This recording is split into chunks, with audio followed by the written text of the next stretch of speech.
sa kanyang college entrance exam paper. Pagkatapos ay matapang niyang tinalikuran ng pagsusulit at nagpasa ng blankong papel sa proctor dahil sa nakaraang buhay, ang binata. Pinaghirapan niyang sagutan ang lahat ng tanong sa test paper ngunit nang ilabas ang mga resulta. Pinaratangan siya ng proctor na isang mandaraya na masama ang moralidad. Malinaw na ang tusong kinakapatid na lalaki ang nangopya sa kanyang test paper, pero ang kanyang pamilya na sa isa lang naniniwala. Ay kumampi lahat sa kanyang kinakapatid ang kanyang amang nagngingit-ngit sa galit. Ay lalo pa siyang sinampal ng malakas hindi inaasahan, nang matamba ang binata. Tumama ang kanyang ulo sa isang fire hydrant hanggang sa bago siya mamatay. Hindi alam ng binata kung paano nakopya ng kanyang kinakapatid ang mga sagot marahil ay naawa sa kanya ang langit.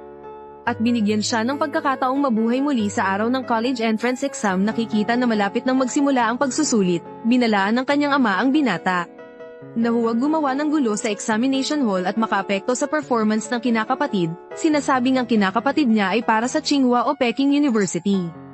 Habang ang binata naman ay dapat magsikap para makapasok sa isang vocational college habang tinitingnan ng walang hiyang pamilya. Hindi mapigilan ng binata na mag-alab ang galit sa kanyang puso sa nakaraang buhay, palagi siyang top 1 sa klase sa bawat pagsusulit. Ngunit naniwala sila sa panig lamang ng kanyang kinakapatid, na naging sanhi ng kanyang malagim na pagkamatay tinitingnan ng mapagkunwaring kinakapatid. Walang pag-aatubiling sinampal siya ng malakas ng binata na galit ng husto ang ama nang makita ito. At akmang ibabalik ang sampal ngunit ang binatang nabuhay muli ay hindi nakimi at sunod sa Niren. Dahil buong puso ang pagkampi ng mga magulang niya sa kinakapatid, ngayon ay tuluyan na niyang puputulan ang ugnayan sa kanila. Ikaw na suwail na anak. Nakalaban ka pa, gusto mo bang magrebelde? Ngunit hindi sila pinansin ng binata upang malaman ang masamang balak ng kinakapatid. Sinadya ng binata na mag-withdraw sa college entrance exam sa harap niya, nagpaplanong mag-aral muli ng 1 taon. Nang marinig ito ng kinakapatid, agad siyang nataranta at pinayuhan ng binata na huwag magpadalos-dalos. Tama nga ang hinala ng binata sa pagsusulit na ito, uulitin na naman ng kinakapatid ang dati niyang gawain. Ang kopyahin ang kanyang test paper ngunit dahil sa aral ng nakaraang buhay, paano niya hahayaang magtagumpay ang kinakapatid? Kasunod nito, opisyal na nagsimula ang pagsusulit sa wika. Agad na hiniling ng binata sa proctor na ilipat siya sa upuang nasa harapan ng kanyang kinakapatid. Dahil ang mga magkasunod na upuan ay tumatanggap ng test A at test B. Sa pagkakataong ito, kailangan kong makapasa sa Tsinghua o Peking University. At ikaw, huwag ka nang umasang makokopya mo pa ang test paper ko. Ang bonus na tanong sa test A ay pagsulat ng tula. Ang bonus na tanong sa test B ay sanaysay. Noong nakaraan, nakuha ko ang test B, at nabawasan ng 3 puntos ang pagiging malikhain ng sanaysay ko. Ngayon, natapat sa akin ang pinakamagaling kong larangan, ang pagsulat ng tula. Kaya naman, gagawa na lang ako ng sarili kong orihinal na tula. Ngunit pagkatapos ng pagsusulit, mayabang na sinabi ng kinakapatid sa harap ng binata. Nasa huling bonus na tanong, nagsulat siya ng isang orihinal na tula ang nakakagulat, mula sa sinabi ng kinakapatid. Ang mga taluntod ay eksaktong katulad ng isinulat niya, walang labis, walang kulang. Malinaw na ang nakuha ng kinakapatid ay test B. Kung saan walang tanong tungkol sa pagsulat ng tula, nakuha ko ay test B.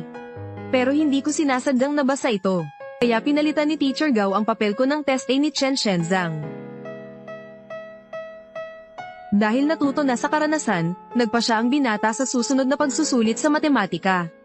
Nailipat ang kanyang upuan sa pinakamalayong sulok mula sa kanyang kinakapatid. Ngayong napakalayo na niya, tingnan natin kung paano pa siya makakakopya. Pagkatapos, puno ng kumpiyansang sinagutan ng binata ang lahat ng tanong at sa huling mahirap na tanong.